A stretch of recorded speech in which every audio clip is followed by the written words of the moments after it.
I was going to start by saying that this is a humbling experience for me, and you made it even more so, Ruzina. But I would like to relay that just the other day I was visited by the Science and Technology Attaché by the French consulate here in the Bay Area.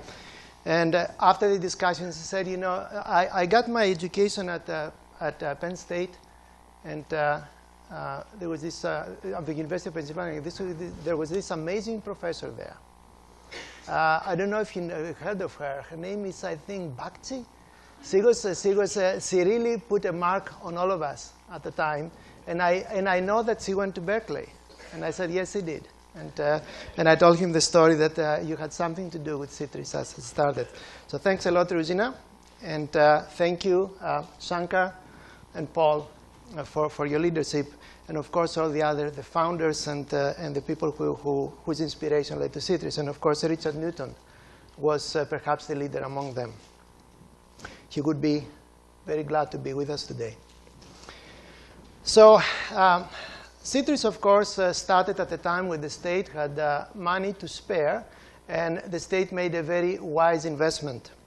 Out of the 4 institutes, CITRIS is the Center for Information Technology Research in the Interest of Society, started in 2001. Multi-campus, multidisciplinary research institute, private-public partnership. And we charge with a very important objective: creating information technology solutions for society's most pressing challenges. Well, what are those? I would like to, before I get into those, I would like to tell you that my predecessors left CITRIS very well equipped to deal with this very significant charge.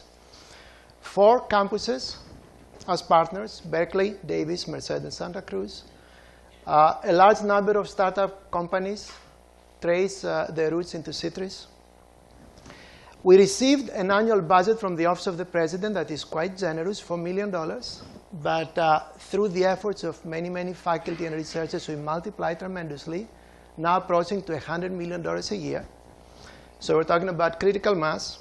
And of course, all of it is possible because of this large number of faculty that are involved in CITRIS in so many ways. Faculty, their students, their postdocs, and our professional staff. So what is the context? What are the challenges that we have to face? And if we look back, as I was telling Camille a moment ago before we started, yes, that's a celebration, but we can look back as far as we can, but the point is to look forward. So if you look at the trends that are shaping where we are today, and see how they will inform our future, you will see some important trends. One trend, of course, is that Moore's law that we depended on reliably for the last 40 years is now giving up. Now it's finally the time where it is no longer possible to make things smaller, faster, and cheaper. We can pick 2 of the 3, but not all 3 anymore. Therefore, semiconductors are turning, silicon is turning into a commodity, something that was predicted some time ago.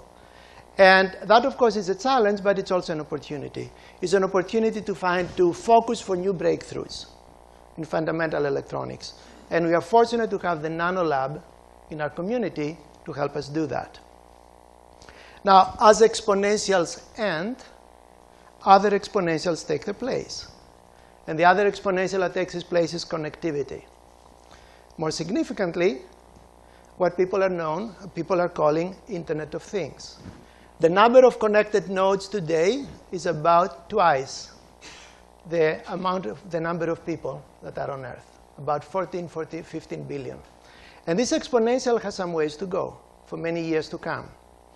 So this has profound implications about what we can do in the future in addressing key problems in the interest of society.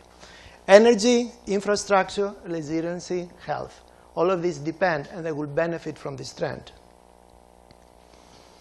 And this trend, if you look at it by numbers, is quite impressive. 4 billion connected people, 4 trillion revenue opportunity if you're in the private sector, millions of applications, billions of embedded and intelligent systems, and of course, lots and lots and lots of data. So that's one trend that Maybe we could have predicted it 15 years ago, but now it is truly exploding. There are other trends. The way we live has changed, and it keeps on changing. We now live in huge cities. We congregate in huge cities. And if you look at these statistics here, the number of cities that will have more than 10 million people will grow from about 20 to about 25, but the number of people is going to grow quite a bit. And many of these cities, if you look at the blue bars on the right, many of these cities will happen in Asia, of these new mega cities. And many of them will happen in tropical climates, presenting a special challenge when it comes to resiliency, infrastructure, and the built environment. Another trend, we're getting older. Of course, we're getting older individually, but we're getting older as a planet too, and as a people. These are some global data from 1950, 2010, and 2050. This is population. This is population by age, and you can see how this pyramid is getting to be a box. It's getting to be a box, and many, many more people are now over the age of 65. And you can see the numbers, the graph on the bottom right, and you can see that the less developed countries are still much younger, but they're catching up, and they will. And that, of course, presents tremendous challenges as well. Health, civic engagement, connectivity. Other trends that 15 years ago were still perhaps controversial, but now they're undisputable, climate change. But not only climate change, what I would like to call the effective climate change is a combination of climate change and demographics. This is not only how the weather is going to change, but this is also the place where most of us will choose to live, or will happen to live, perhaps not by choice. As you can see in this graph, in these numbers here, about 40% of people a few years ago lived in tropical climates. About 60% will do so a few decades from now. Why is that? Well, climate change has something to do with it, but demographics play a much bigger role. So the concentration is going to be there. Challenges, of course, resiliency, the built environment, and how we can make it comfortable. Other trend, we live in a very international place, and the meaning of borders have changed. I found this graph that I don't know if it pertains to CITRIS, but it perhaps describes globalization very well. The fries that bind us and the magic bean soup. If you look at the magic bean soup about the growth of Starbucks, you can see the flow of the product that is truly transcending borders as if they did not exist in the supply chain. And that has some implications. I would like to make the point that CITRIS was indeed designed to improve the lives and the economy of the people in California. But you cannot do so in isolation. We're playing in a global market, and we play in a global environment, and CITRIS truly has global operations and impact today.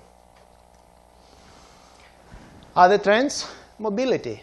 Well, we knew it was coming, but maybe we didn't know how big it was going to be.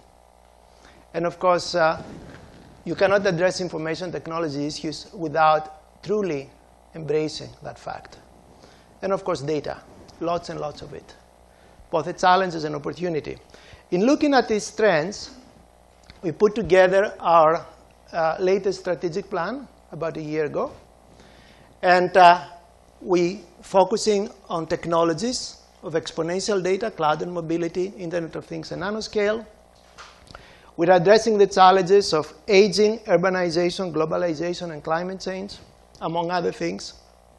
But I think these are plenty. And when we look for solutions, and this is very important, we don't forget that we exist in an academic institution, in a group of academic institutions. And as such, we have the obligation to look beyond the horizon. We have the obligation to take big risks and have the obligation to take risks that potentially will lead to tremendous impact. So we're looking at possibilities of creating new markets. We're looking at possibilities of catalyzing platforms technologies. We're very interested in mass customization, both in manufacturing and in health. Very interested in privacy and security, and of course, extremely committed to resilience. As a result of these thoughts, we organized CITRIS into 4 key research initiatives. These are research initiatives that CITRIS, some of them had for a while, but some of them are new. Now CITRIS has these 4 initiatives. One is focused on health.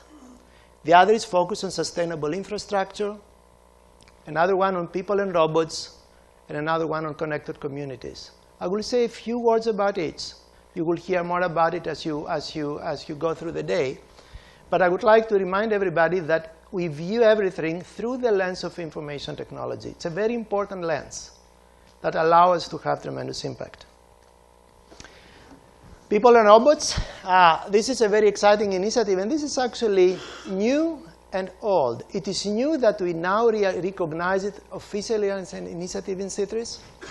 It is old because we always had tremendous strength in our midst, in our faculty and researchers, in all 4 campuses in this area. Professor Gen Goldberg is the director. And there are many components in the mission: deep learning, cloud robotics, human-centric automation, lots of faculty involved. I just want to tell you that the name People and Robots is something that we arrived at after some discussion. But essentially, it reflects a reality that is more and more prevalent. Robots and intelligence are now more and more meant to interact with people in real time in the places that we live and work, in the places of healing. So that's why the emphasis is there. Sustainable infrastructures under the leadership of Professor David Kaller. We always had an interest and quite a bit of impact in energy and energy efficiency in CITRIS. But if you expand that, if you look at sustainability, now you can take into account the inevitable climate change. You can talk about mitigation. And we can focus our attention not only in energy, but on water, where we had considerable strength, and transportation, and of course, in collaboration with other institutes around the 4 campuses. Connected communities. We had, again, a strong interest in that as well, using information technology for connectivity, and not just in a technical sense. But now we're focusing more on collaborative discovery, design, government through new technologies, enhancing education, creative work, public engagement. Under the directorship of Bjorn Harman and under the associate directorship of Camille Crittenden. Now, connectivity, again, I mentioned that we live in a fairly global environment. I just want to highlight one of the latest successes in collaboration with CalIT2, winning a proposal for the Pacific Research Platform that will connect finally all 4 campuses, all 10 campuses of the University of California with high bandwidth connectivity to allow many things.